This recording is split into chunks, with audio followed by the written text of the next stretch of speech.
യോഹന്നാൻ 15:11 വായിക്കാം. യോഹന്നാൻ 15:11.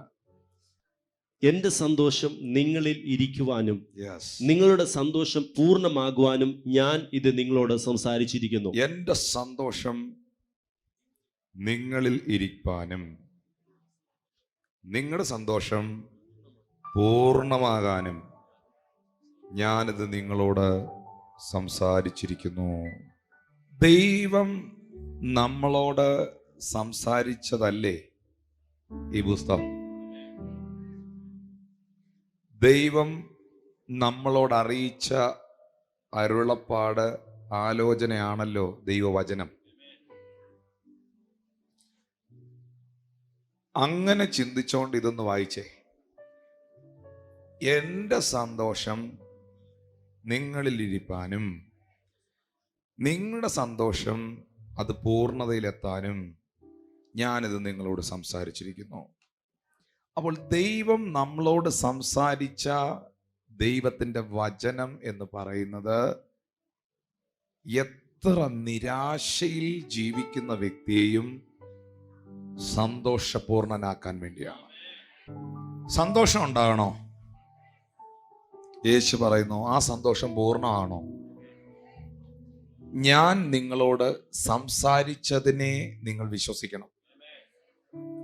വചനം. ഹല്ലേലൂയ. ഇതിൽ രണ്ട് കാര്യങ്ങൾ യേശു പറയുന്നുണ്ട്. എൻ്റെ സന്തോഷം നിങ്ങളിൽ ഇരിക്കാൻ, നിങ്ങളുടെ സന്തോഷം പൂർണ്ണമാകണം. എൻ്റെ സന്തോഷം നിങ്ങളിലേക്ക് ഞാൻ കൊണ്ടുവരും. എന്തിനാണെന്നറിയാമോ? നിങ്ങളുടെ സന്തോഷം പൂർണ്ണമാകാൻ. വളരെ സന്തോഷവാനായി നിൽക്കുന്ന ഒരാൾക്ക് മാത്രമേ മറ്റൊരാളെ സന്തോഷിപ്പിക്കാൻ കഴിയത്തുള്ളൂ. സ്വാതന്ത്ര്യം അനുഭവിക്കുന്ന ഒരാൾക്ക് മാത്രമേ മറ്റൊരാൾക്ക് സ്വാതന്ത്ര്യം കൊടുക്കാൻ കഴിയത്തുള്ളൂ. വഴി അറിയാവുന്ന ഒരാൾക്ക് മാത്രമേ ആ വഴി പറഞ്ഞു കൊടുക്കാൻ കഴിയുള്ളൂ. യേശു പറയുന്നു, എൻ്റെ സന്തോഷം നിങ്ങളിൽ വരും, നിങ്ങളിൽ വസിക്കും. എൻ്റെ സന്തോഷം നിങ്ങളിൽ വസിക്കുമ്പോൾ നിങ്ങളുടെ സന്തോഷം പൂർണ്ണമാകും. നമ്മുടെയൊക്കെ പ്രശ്നം നമുക്കൊന്ന് സന്തോഷിക്കാൻ പറ്റുന്നില്ല എന്നുള്ളതാണ്. പല കാര്യങ്ങളിലും പെട്ടെന്ന് അങ്ങ് വാടിപ്പോവുകയാണ്. പലതിലും ഒരു കുഞ്ഞു സംസാരത്തിൽ, ഒരു ചെറിയ വഴക്കിൽ, ഒരു വാട്സാപ്പ് മെസ്സേജിൽ, ഒരു SMS-ൽ, ഒരു ചെറിയ കാര്യത്തിൽ പോലും നമ്മളങ്ങ് ഡിസ്കറേജ്ഡ് ആയി പോവുകയാണ്. നമ്മുടെ ചിരിയും സന്തോഷവും എല്ലാം അങ്ങ് അസ്തമിക്കുകയാണ്. എന്നാൽ ഒരിക്കലും അസ്തമിക്കാത്ത, ആർക്കും എടുത്തു കളയാൻ കഴിയാത്ത, ആർക്കും നിങ്ങളിൽ നിന്ന് കവർന്നെടുത്തോണ്ട് പോകാൻ പറ്റാത്ത ഒരു ജോയ്നസ്, ഒരു സന്തോഷം നിങ്ങളുടെ കുടുംബ ജീവിതത്തിൽ, നിങ്ങളുടെ ആത്മീയ ശുശ്രൂഷയിൽ, നിങ്ങളുടെ ഓരോ ദൈനംദിന ജീവിതത്തിലും, ഓരോ മൊമെന്റിലും നിങ്ങൾ ഡിസ്കറേജ്ഡ് ആയി പോകരുത് കുഞ്ഞുങ്ങളെ. ആർക്കും എടുത്തു കളയാൻ കഴിയാത്തൊരു സന്തോഷം.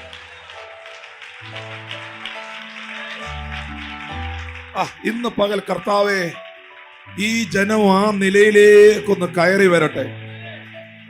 എന്തെല്ലാം സാഹചര്യങ്ങൾ വെളിപ്പെട്ടു വന്നാലും, എന്തെല്ലാം ഡിസ്കറേജ് ചെയ്യുന്ന, വീട്ടിനകത്തുനിന്ന്, ഭാര്യയിൽ നിന്ന്, ഭർത്താവിൽ നിന്ന്, സഹോദരങ്ങളിൽ നിന്ന്, അപ്പനിൽ നിന്ന്, അമ്മയിൽ നിന്ന്, അമ്മായിമ്മയിൽ നിന്ന്, അമ്മായപ്പിൽ നിന്ന്, കുടുംബത്തിൽ നിന്ന് നിങ്ങളുടെ മനസ്സിനെ ഇടിച്ചു കളയാൻ, നിന്റെ മുഖത്തെ ചിരിയെ എടുത്തു കളയാൻ, നിന്റെ സഹോദരന്മാരിൽ നിന്ന്, നിന്റെ അനുജനിൽ നിന്ന്, നിന്റെ കൂട്ടുവേലക്കാരിൽ നിന്ന് ഒക്കെ വെളിപ്പെടുന്നതിനെ ഇന്ന് പകൽ പരിശുദ്ധാത്മാവ് നിന്നെ നോക്കിയിട്ട് പറയുന്നു, മോളെ, മോനെ, ആർക്കും എടുത്തു കളയാൻ കഴിയാത്ത, ആർക്കും കവർന്നുകൊണ്ട് പോകാൻ കഴിയാത്ത ഒരു വലിയ ജോയ്നസ് ഇവൻ വസിക്കട്ടെ കർത്താവേ, വസിക്കട്ടെ കർത്താവേ. മറക്കരുത്, സ്വാതന്ത്ര്യം അനുഭവിക്കുന്ന ഒരാൾക്ക് മാത്രമേ സ്വാതന്ത്ര്യം തരാൻ കഴിയത്തുള്ളൂ. വിടുതൽ അനുഭവിക്കുന്ന ഒരാൾക്ക് മാത്രമേ ആ വിടുതൽ നൽകാൻ കഴിയത്തുള്ളൂ. വഴി അറിയാവുന്ന ഒരാൾക്ക് മാത്രമേ നിനക്ക് ആ വഴി പറഞ്ഞു തരാൻ കഴിയുകയുള്ളൂ. വെളിച്ചം കയ്യിൽ പിടിച്ചോണ്ട് നടക്കുന്ന ഒരാൾക്ക് മാത്രമേ നിന്നെ ഇരുട്ടിൽ നിന്ന് രക്ഷിക്കാൻ കഴിയുകയുള്ളൂ. അങ്ങനെയാണെങ്കിൽ ഞാൻ പ്രസംഗിക്കുന്ന യേശു അവൻ ദുഃഖത്തിന്റെ ദൈവമല്ല, അവൻ നിരാശയുടെ ദൈവമല്ല, അവൻ പരാജയത്തിന്റെ ദൈവമല്ല. എന്റെ ദൈവം സന്തോഷത്തിന്റെ ദൈവമാണ്. ഞാൻ ആരാധിക്കുന്ന എന്റെ ദൈവം, വാ തുറന്ന് പറ മോളെ, മോനെ നീ വാ തുറന്ന് പറ, ഞാൻ സേവിക്കുന്ന എന്റെ ദൈവം അവൻ സന്തോഷത്തിന്റെ ദൈവമാണ്.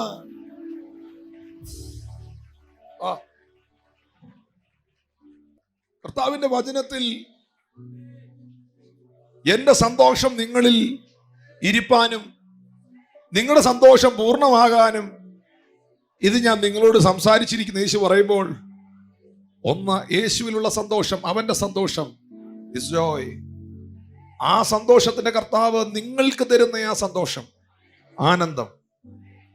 നിങ്ങൾക്കറിയുമോ, ഒന്ന് പൊട്ടിച്ചിരിച്ചാൽ, ഞാൻ പലപ്പോഴും പറയാറുണ്ട്, ഒന്ന് ചിരിച്ചാൽ മാറുന്നതേ ഉള്ളൂ നിങ്ങളുടെ പ്രശ്നം. പക്ഷെ അങ്ങനെ ഒന്ന് ചിരിക്കാൻ പറ്റണമെങ്കിൽ യേശുവിന്റെ സന്തോഷം നിങ്ങളുടെ അകത്ത് കയറണം. ലൂക്കോസിന്റെ സുവിശേഷം 10:21 നമുക്ക് പ്രസക്തമായ ഒരു വചനം കാണാം. ആ നാഴികയിൽ അവൻ പരിശുദ്ധാത്മാവിൽ ആനന്ദിച്ചു പറഞ്ഞത്. ജോയ് എന്ന് പറയുന്നത് ആത്മാവിന്റെ ഒരു ഫലമാണ്. ആത്മാവിന്റെ ഫലമോ സ്നേഹം, സന്തോഷം. കണ്ടോ, the fruit of Holy Spirit. ആത്മാവിന്റെ ഒരു ഫ്രൂട്ടാണ്, ഫലമാണ് സന്തോഷിക്കുക എന്ന് പറയുന്നത്. ഹല്ലേലൂയ.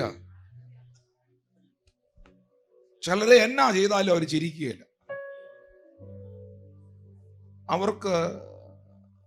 അവർക്ക് അറിയത്തില്ലായിരിക്കും.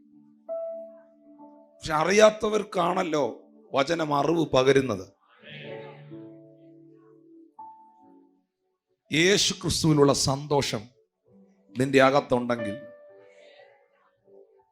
പൈസ, പണത്തിന് നിന്റെ മുഖത്തെ വാട്ടാൻ ഒക്കത്തില്ല.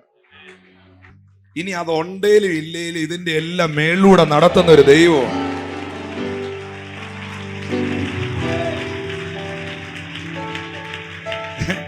ഇതിന്റെ എല്ലാ മുകളിലൂടെ, എല്ലാ തിരയുടെ മുകളിലൂടെയും എന്നെ നടത്തുന്ന ഒരു കർത്താവ് എനിക്കുണ്ട്. ആ വ്യക്തികൾ ഡിപ്രസ്ഡ് ആകത്തില്ല. എന്ത് വിഷയം വന്നാലും അവരതിനെ പോസിറ്റീവായിട്ട് കാണും. Oh Jesus. എന്ത് കൊച്ചു കാര്യം വന്നാലും വലിയ കാര്യം വന്നാലും ഏതെങ്കിലും വിഷയമാ, ദൈവം വലിയത് ചെയ്യാൻ പോവാ, കർത്താവ് പ്രവർത്തിക്കാൻ പോവാ. ഓ ഇതൊന്നും കണ്ടോണ്ടൊന്നും ഞാൻ വിഷമിക്കത്തില്ല, കാരണം ഇതിന്റെ അപ്പുറം വിഷയങ്ങളിൽ എന്റെ ദൈവം എന്നെ നടത്തിയിട്ടുണ്ട്. അകത്തോട്ട് കയറട്ടെ ആനന്ദം, അകത്തോട്ട് കയറട്ടെ ആനന്ദം.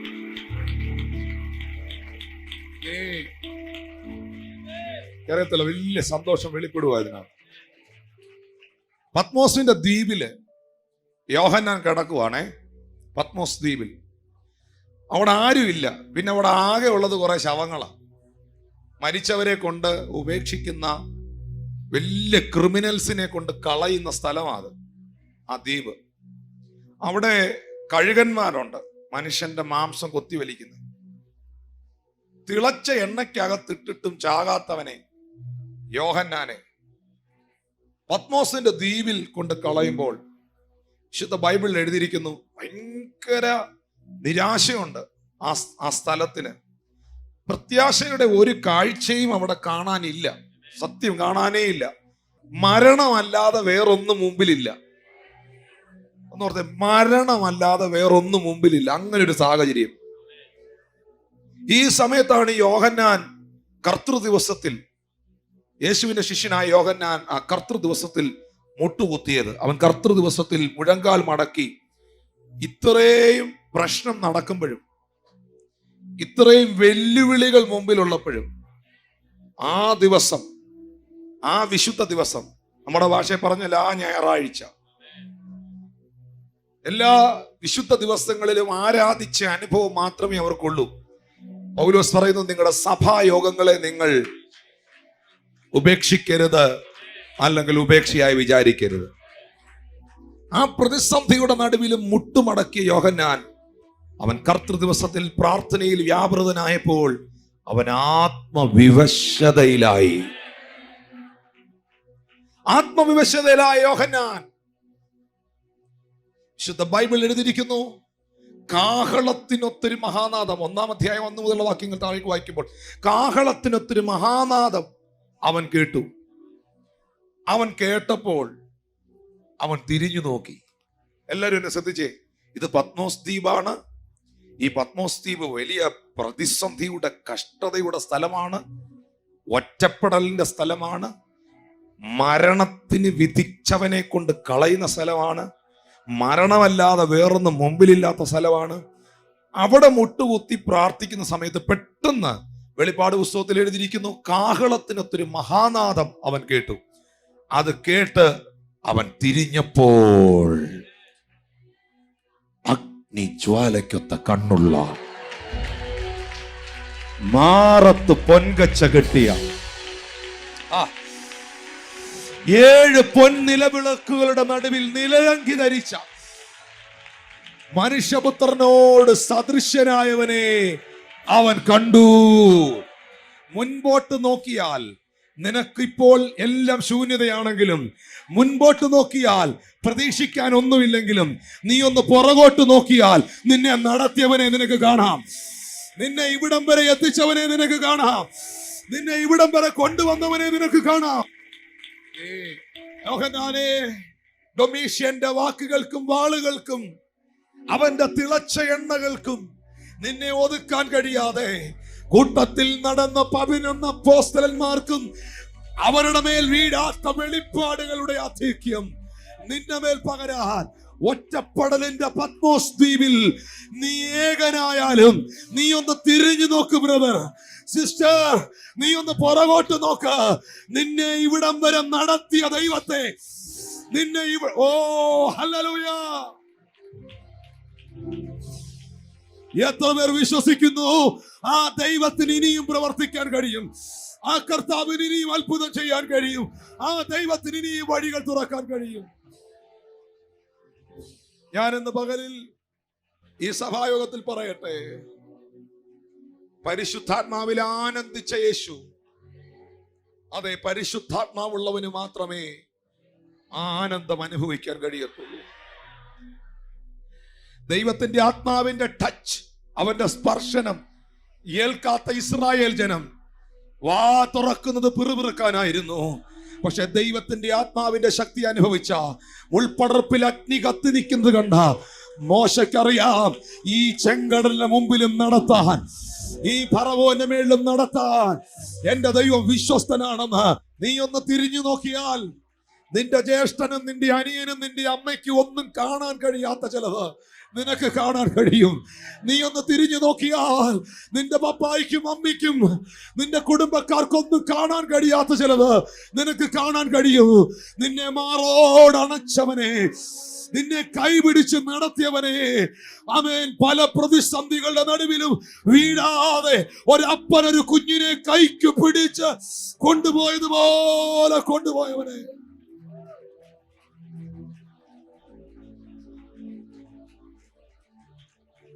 Hallelujah, hallelujah. ഓ, ഇന്ന് ഞാൻ പറയുന്നു, ഞാൻ ആത്മാവിൽ പ്രവചിക്കുന്നു, സ്വർഗം നിന്റെ മേളിൽ ഇട്ട ഒരു സന്തോഷമുണ്ട്. യേശു പറഞ്ഞു, നിങ്ങൾ കരയും, ലോകം സന്തോഷിക്കും. നിങ്ങൾ സന്തോഷിക്കും, ലോകത്തിനോ അത് എടുത്തു കളയാൻ കഴിയില്ല. ഒന്നുകൂടെ ആ വാക്യം പറയാം, നിങ്ങളെ കരയിച്ചോണ്ട് ലോകം സന്തോഷിക്കും, എന്നാൽ നിങ്ങൾ സന്തോഷിക്കും, ലോകത്തിന് അത് എടുത്തു കളയാൻ കഴിയില്ല. ഒന്നുകൂടെ പറയാം, ചിലത് നിന്നെ കരയിക്കാൻ, നിന്നെ നിരാശനാക്കാൻ, ചില പണികൾ നിനക്കെതിരെ ഒളിഞ്ഞും പതുങ്ങി ചെയ്യും. പക്ഷേ നീ സന്തോഷിക്കുന്ന ഒരു ദിവസം നിനക്ക് വരുന്നുണ്ട്. ആ സന്തോഷം എടുത്തു കളയാൻ അവന് കഴിയത്തില്ല. ആ സന്തോഷം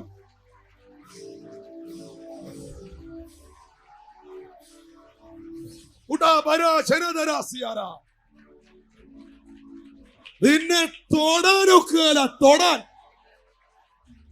നിരാശയുടെ കെട്ട് പൊട്ടട്ടെ, ചോദ്യ ചിഹ്നങ്ങൾ ആശ്ചര്യ ചിഹ്നങ്ങളാകട്ടെ. നിങ്ങളുടെ സന്തോഷം പൂർണ്ണമാകട്ടെ. ഒന്നിനും നിന്നെ നിരാശപ്പെടുത്താൻ കഴിയില്ല. കാരണം എൻ്റെ പ്രത്യാശ, എൻ്റെ പ്രതീക്ഷ എൻ്റെ കർത്താവിലാണ്. പ്രത്യാശയ്ക്കോ ഭംഗം വരുന്നില്ല. യഹോവയെങ്കിൽ പ്രത്യാശ വയ്ക്കുക. നിന്റെ ഹൃദയം ഉറച്ചിരിക്കട്ടെ. അതേ യഹോവയെങ്കിൽ പ്രത്യാശ വയ്ക്കുക. ഞാൻ ജീവനുള്ളവരുടെ ദേശത്ത് യഹോവ നൽകുന്ന നന്മ കാണുമെന്ന് വിശ്വസിച്ചില്ലെങ്കിൽ കഷ്ടം. മറ്റൊന്നിലും സന്തോഷിക്കരുത് കേട്ടോ. പണത്തിനകത്ത് ആ സന്തോഷമെങ്കിൽ അത് പോകുമ്പോൾ അതങ്ങ് പോകും. അതാ കറൻസി നിർത്തിയപ്പോൾ ഒത്തിരി പേര് മരിച്ചത്. ആരോഗ്യത്തിലും പദവിയിലുമാണ് സന്തോഷമെങ്കിൽ അതൊക്കെ നഷ്ടപ്പെട്ടാൽ അതൊക്കെ പോവും നിങ്ങളെ വിട്ട്. പക്ഷേ എൻ്റെ സന്തോഷം കർത്താവിലാണ്. എന്താ അതിന്റെ കാരണം? 2 കാരണങ്ങളുണ്ട്. സങ്കീർത്തനം 16:11, ജീവന്റെ വഴി നീ എനിക്ക് കാണിച്ചു തരും, നിന്റെ സന്നിധിയിൽ സന്തോഷത്തിന്റെ പരിപൂർണതയും നിന്റെ വലത്ത് ഭാഗത്ത് എന്നും പ്രമോദങ്ങളുമുണ്ട്. നിനക്കേ അത് കാണിച്ചു തരാൻ പറ്റൂ. നിന്റെ സന്നിധിയിലാണ് എന്റെ സന്തോഷം പൂർണ്ണമാകുന്നത്. ദൈവസന്നിധിയിൽ വന്ന് ദൈവവചനം കേട്ട് ദൈവത്തെ ആഴമായി അനുഭവിച്ച ഒരു വ്യക്തിക്ക് സന്തോഷിക്കാൻ പറ്റുന്നില്ലെങ്കിൽ ഇനി വേറൊരു സ്ഥലമില്ലെന്ന് ഓർത്തോണം. This is your final destination. ഇനി മരണത്തിനപ്പുറമായൊരു സ്ഥലമേ ഉള്ളൂ. അത് ദൈവം ഒരുക്കുന്നിടത്ത് നീ പോകും. പക്ഷെ ഈ ഭൂമിയിൽ നിങ്ങൾക്ക് സന്തോഷിക്കാൻ പറ്റുന്ന ഏക ഇടം ദൈവത്തിന്റെ സന്നിധിയിലാണ്. ഓ ഹല്ലേലൂയ! ചേർന്ന് കർത്താവിനെ സ്തുതിക്കാമോ? അരക്കാശിന് വകയില്ലെങ്കിലും ജീവിതത്തിൽ സന്തോഷിക്കാൻ പറ്റുന്നൊരിടം ദൈവസന്നിധിയാണ്. ഗോശാലയിൽ കന്നുകാലികളില്ലെങ്കിലും, അത്തിവൃക്ഷത്തിൽ അത്തിപ്പഴമില്ലെങ്കിലും, മുന്തിരിവള്ളി തളിർത്തില്ലെങ്കിലും ഞാൻ എൻ്റെ യഹോവയിൽ ആനന്ദിക്കും എന്ന് പറയാൻ കഴിയുന്നത് അവന്റെ സാന്നിധ്യത്തിൽ മാത്രമാണ്. ഞാൻ ഉറപ്പായും പറയുന്നു, ദൈവസന്നിധിയിൽ സന്തോഷിക്കുന്ന ഒരു വ്യക്തി, ദൈവസന്നിധിയിൽ ആരാധിക്കുന്ന ഒരു വ്യക്തി, കർത്താവിന്റെ മക്കൾ, അവർ ഏത് സാഹചര്യങ്ങളുടെ നടുവിൽ നിരാശരാകരുത്. ഇത് സഭയോടുള്ള ദൈവത്തിന്റെ ദൂതാണ്. കാരണം യോഹന്നാന്റെ കാര്യം ഞാൻ നിങ്ങളോട് പറഞ്ഞു. മുൻപിൽ പ്രതീക്ഷകൾ മുഴുവൻ അസ്തമിച്ച് കിടക്കുമ്പോഴാണ് അവൻ പുറകോട്ട് തിരിഞ്ഞു നോക്കിയത്. അപ്പോഴാണ് സർവശക്തനായ യേശുവിനെ അവൻ കണ്ടത്. മുൻപിലേക്ക് നോക്കുമ്പോൾ ഒന്നും കാണാനില്ലെങ്കിലും ഒന്ന് പുറകോട്ട് നോക്കിയാൽ ഇവിടം വരെ നടത്തിയവനെ നിങ്ങൾക്ക് കാണാൻ കഴിയും. ആ ദൈവം ഇന്നും നിങ്ങൾക്ക് വേണ്ടി പ്രവർത്തിപ്പാൻ ശക്തനാണ്. അതുകൊണ്ട് യേശു പരിശുദ്ധാത്മാവിൽ ആനന്ദിച്ചതുപോലെ നിങ്ങൾക്കും അതിന് കഴിയട്ടെ. അവന്റെ സന്നിധിയിൽ സന്തോഷത്തിന്റെ പരിപൂർണതയുണ്ട്. എന്താണ് കാരണം? ലൂക്കോസ് 2:10-11. ദൂതൻ അവരോട്, ഭയപ്പെടേണ്ട, സർവ്വജനത്തിനും ഉണ്ടാകുവാനുള്ള ഒരു മഹാസന്തോഷം ഞാൻ നിങ്ങളോട് സുവിശേഷിക്കുന്നു. സർവ്വലോകത്തിലും ഉണ്ടാകാനുള്ള മഹാസന്തോഷം അതാരാണ്? ഈ ഭൂമിയിൽ ജനിച്ച സർവ്വലോകത്തിലും ഉണ്ടാകാനുള്ള മഹാസന്തോഷം കർത്താവായ യേശുവാണ്. ഹല്ലേലൂയ!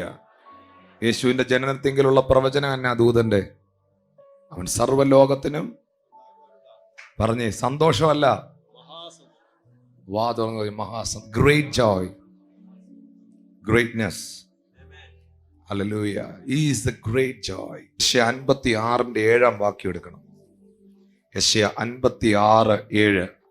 ഞാൻ എൻ്റെ വിശുദ്ധ പർവ്വതത്തിലേക്ക് കൊണ്ടുവന്ന എൻ്റെ പ്രാർത്ഥനാലയത്തിൽ അവരെ സന്തോഷിപ്പിക്കും. അവർ ഹോമയാഗങ്ങളും ഹനനയാഗങ്ങളും എൻ്റെ യാഗപീഠത്തിന്മേൽ പ്രസാദകരമായിരിക്കും. എൻ്റെ ആലയം സകല ജാതികൾക്കുമുള്ള പ്രാർത്ഥനാലയം എന്ന് വിളിക്കപ്പെടും. സങ്കീർത്തനക്കാരൻ പറയുന്നു, അവന്റെ സന്നിധിയിൽ സന്തോഷത്തിന്റെ പരിപൂർണതയുണ്ട്. ഹല്ലേലൂയ! ആ കരങ്ങളെ ഉയർത്തിപ്പിടിച്ച് അതൊന്ന് പ്രാപിച്ച് എല്ലാ ഹെവിനെസ്സും ഈ സമയം ബ്രേക്ക് ആകട്ടെ. എല്ലാ ഹെവിനെസ്സും ബ്രേക്ക് ആകട്ടെ കർത്താവേ. എല്ലാ ഹെവിനെസ്സും ബ്രേക്ക് ആകട്ടെ ജീസസ്. മക്കളെ കുറിച്ചുള്ള ഭാരം, കുടുംബത്തെ കുറിച്ചുള്ള ഭാരം, സാമ്പത്തിക ഭാവിയെക്കുറിച്ച് കർത്താവേ വലിയ ജോയ്നസ് ഇവരിൽ വരണേ കർത്താവേ. എന്തോ ഒരു വലിയ റിലീഫ്മെന്റ് ഇവരുടെ അകത്തുണ്ടാകട്ടെ.